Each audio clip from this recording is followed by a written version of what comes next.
Hi, I'm Jon Kenfield from the Solutionist group, and today I'm going to be talking about parenting styles and practices, which is number 14 in our series, Common Causes of Family Business Conflict. A word of apology, I may be flicking my eyes around just to a list I've got up on the whiteboard because there are a couple of terms that I want to make sure I don't neglect on the way through here.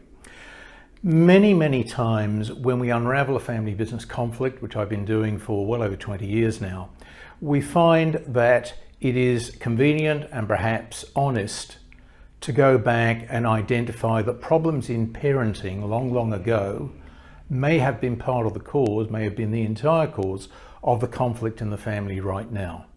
It's obviously not the sole reason. Many things have happened since adult children were parented many years previously. But the parenting style, which is what parents did, and the parenting practices, which is the emotional context in which they did it, may have a great deal to do with the personalities of family members now, and the personalities often have a great deal to do with conflicts that break out within the family in business. So, psychologists have identified 4 major styles of practice, which I've slightly relabeled. The first is dictatorial. That is where the parent or parents demand adherence to their rules, my way or the highway.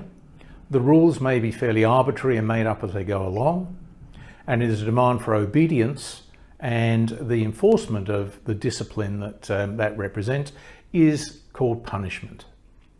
The relationship between parent and child is one of submissiveness or rebelliousness, and frequently that will either make or break the child. It will make them either subservient and always looking for leadership, or it will make them break away from the parents and be quite rebellious and perhaps become very strong in themselves. The second one, which is generally regarded as the target style, is called authoritative. And authoritative parents set rules, they enforce the rules, they give guidance to children about how to comply with the rules, they make it clear that there are consequences, but they encourage the child to make their own choices in the knowledge of the consequences. So this is all about self-determination, the building of resilience, the building of making your own decisions and doing your own problem solving. This is regarded probably as the strongest, most desirable type of parenting.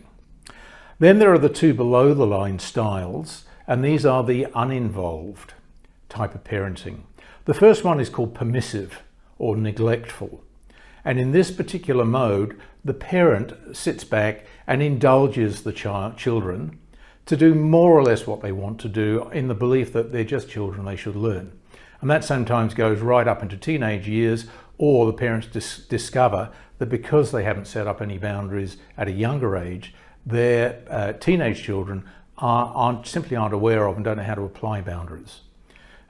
So these tend to be, hippie style if you like, and they tend to be relatively undisciplined, and they have their share of challenges in later life. Now the final style in lack of involvement is the neglectful or the uninvolved style of parenting, where the parent basically doesn't care what's going on with the child, or if they do care, they do absolutely nothing about it. So they're simply not engaged in the children's growing up in any meaningful way.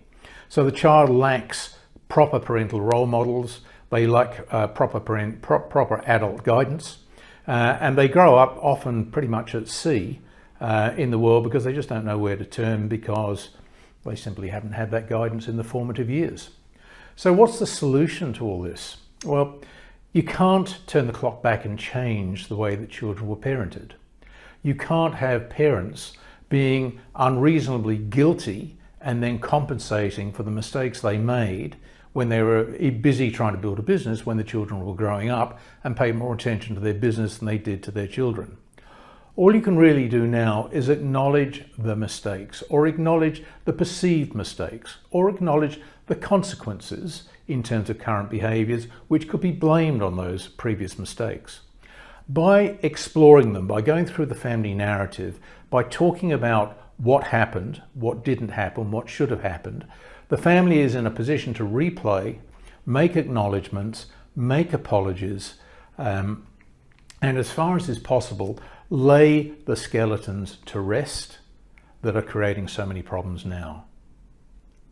If you found this helpful, please like, please share, and please come back again. Thank you.